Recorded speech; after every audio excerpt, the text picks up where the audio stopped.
ایک بادشاہ کی 7 بیٹیاں تھیں۔ ایک دن بادشاہ کسی وجہ سے خوش تھا۔ وہ اپنی 7 بیٹیوں کو بلا کر پوچھتا ہے کہ میں تم سب سے ایک سوال پوچھوں گا، اگر مجھے سوال کا جواب اچھا لگا تو تمہیں اس کا من چاہا انعام بھی دوں گا۔ سب ایک قطار میں کھڑی ہو جاؤ اور باری باری بتاؤ کہ تم کس کا دیا کھاتی ہو اور کس کا دیا پہنتی ہو۔ 7 میں سے 6 نے کہا، ابا حضور، آپ کا دیا کھاتے ہیں اور آپ کا دیا پہنتے ہیں، آپ ہی کی وجہ سے ہماری یہ شان و شوکت ہے۔ یہ سن کر بادشاہ بہت خوش ہوتا ہے اور ان کو ان کی من پسند چیزیں دے دیتا ہے۔ لیکن جب سب سے چھوٹی بیٹی کی باری آتی ہے تو اس نے بولا، اس کا جواب جاننے سے پہلے چینل کو سبسکرائب کریں اور لائک کا بٹن پریس کریں۔ تو دوستو، چھوٹی بیٹی کی باری آتی ہے تو اس نے بولا، میں اللہ کا دیا کھاتی ہوں اور اپنی قسمت کا پہنتی ہوں اور یہ میرا نصیب ہے۔ یہ سن کر بادشاہ آگ بگولا ہو گیا اور کہنے لگا، اے کمبخت، تو نے میری ناشکری کی ہے، تجھے اس کی سزا ضرور ملے گی۔ چھوٹی شہزادی کے جواب پر بادشاہ نے سپاہیوں کو حکم دیا کہ جاؤ اسے جنگل میں چھوڑو، میں بھی دیکھوں یہ میرے بغیر کیسے اللہ کا دیا کھاتی ہے اور اپنی قسمت کا پہنتی ہے۔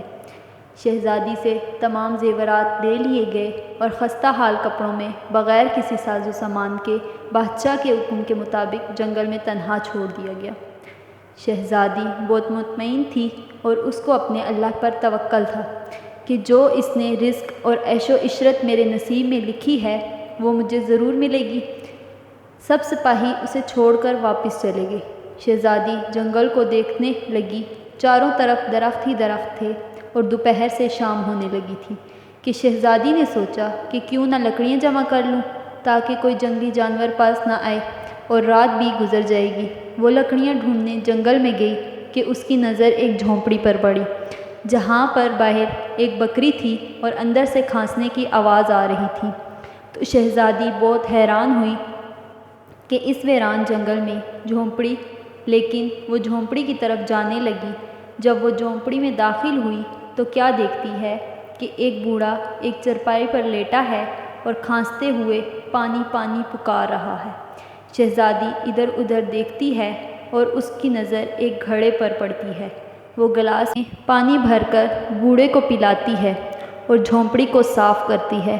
اتنے میں بوڑھا ضعیف شہزادی سے پوچھتا ہے کہ بیٹی، تم کون ہو اور اتنے بڑے جنگل میں کیا کر رہی ہو؟ تب شہزادی اسے بتاتی ہے کہ وہ یہاں کیسے آئی۔ بوڑھا ضعیف اسے جھونپڑی میں رکنے کا بولتا ہے اور کہتا ہے کہ میں شہر میں کام کرتا ہوں، صبح شہر چلا جاؤں گا اور 8 دن بعد آؤں گا۔ تم یہیں رہو اور جھونپڑی میں کھانے پینے کا سامان ہے اور پاس ندی ہے، تم وہاں سے گھڑا بھر لینا۔ وہ بوڑھا صبح شہر چلا جاتا ہے اور شہزادی صبح جھونپڑی کی صفائی کرتی ہے اور بکری کا دودھ نکالتی ہے۔ آدھا اپنے لیے رکھ لیتی ہے اور آدھا باہر ایک کونے میں ایک برتن میں رکھ دیتی ہے کہ رات میں کوئی جانور بھوکا ہوگا تو پی لے گا۔ خود اندر آ کر سو جاتی ہے۔ صبح اٹھ کر جب وہ دیکھتی ہے تو دودھ کا برتن خالی ہوتا ہے اور پاس ایک لال پڑا ہوتا ہے جو دکھنے میں بہت قیمتی اور نایاب معلوم ہوتا ہے۔ پاس ہی سانپ کے نشان نظر آتے ہیں۔ تب شہزادی کو یاد آتا ہے کہ بچپن میں اس نے سنا تھا کہ جب کوئی نایاب سانپ خوش ہوتا ہے تو ایسا ایک لال اگلتا ہے جس کی قیمت ہیرے جواہرات سے بھی زیادہ ہوتی ہے۔ شہزادی حیران ہوتی ہے اور دل میں سوچتی ہے کہ شاید سانپ بھوکا تھا، اس لیے وہ دودھ پی کر خوشی میں لال چھوڑ گیا ہے۔ وہ لال اٹھا کر اپنے پاس رکھ لیتی ہے اور اگلی رات پھر شہزادی برتن میں دودھ رکھ دیتی ہے۔ اگلی صبح جب دیکھتی ہے تو پھر ایک لال دکھتا ہے۔ ایسے ہی 7 دن گزر جاتے ہیں اور شہزادی کے پاس 7 لال جمع ہو جاتے ہیں اور اس دن بوڑھا ضعیف بھی آ جاتا ہے۔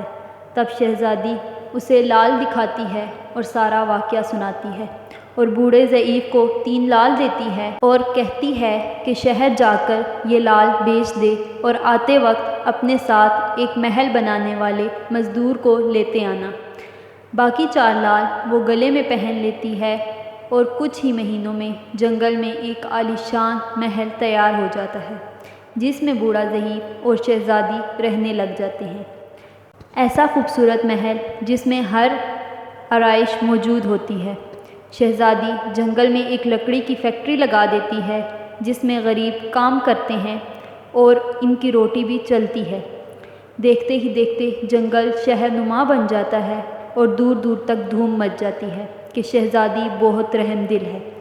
یہ خبر جب بادشاہ تک پہنچتی ہے اور بادشاہ کے دل میں بھی اشتیاق ہوتا ہے کہ میں بھی دیکھوں تو صحیح کون سے ملک کی شہزادی ہے جس کی اتنی تعریف ہے۔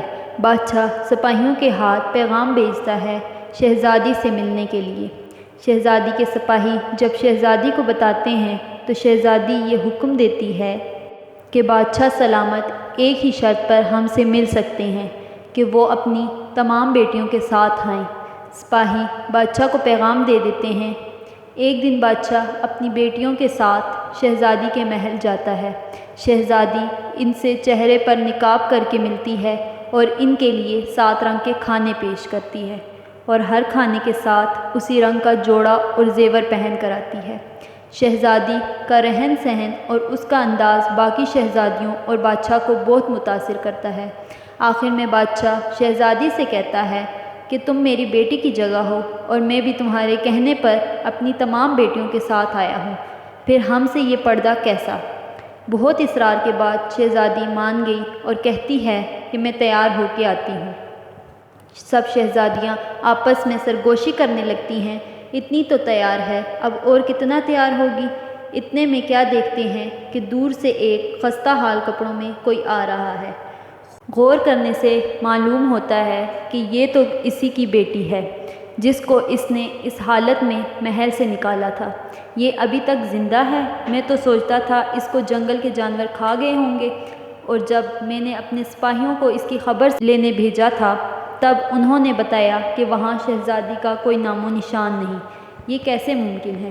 البتہ باپ تو باپ ہوتا ہے، بیٹی کو دیکھ کر خوش ہو جاتا ہے اور کہتا ہے کہ میں شہزادی سے تمہیں آزاد کرا کے لے جاؤں گا، چاہے وہ تمہاری قیمت لے کر میری ساری بادشاہت ہی مانگ لے۔ یہ سن کر شہزادی بولتی ہے، نہیں ابا حضور، میں نے آپ کے ساتھ نہیں جانا، میں وہی شہزادی ہوں، اور میں نہ کہتی تھی کہ میں اللہ کا دیا کھاتی ہوں اور اپنے نصیب کا پہنتی ہوں، بس اللہ نے مجھے کہاں سے کہاں پہنچا دیا کہ آج میں آپ سے بھی امیر ہو گئی ہوں۔ پھر شہزادی سب بتاتی ہے کہ وہ اس مقام تک کیسے آئی اور اپنی مالا دکھاتی ہے جس میں ابھی بھی 4 لال موجود ہوتے ہیں۔ یہ باتیں سن کر باقی شہزادیاں دل میں رشک کرنے لگتی ہیں اور سوچتی ہیں کاش ہم نے بھی تب یہی کہا ہوتا کہ ہم اللہ کا دیا کھاتی ہیں اور اپنے نصیب کا پہنتی ہیں۔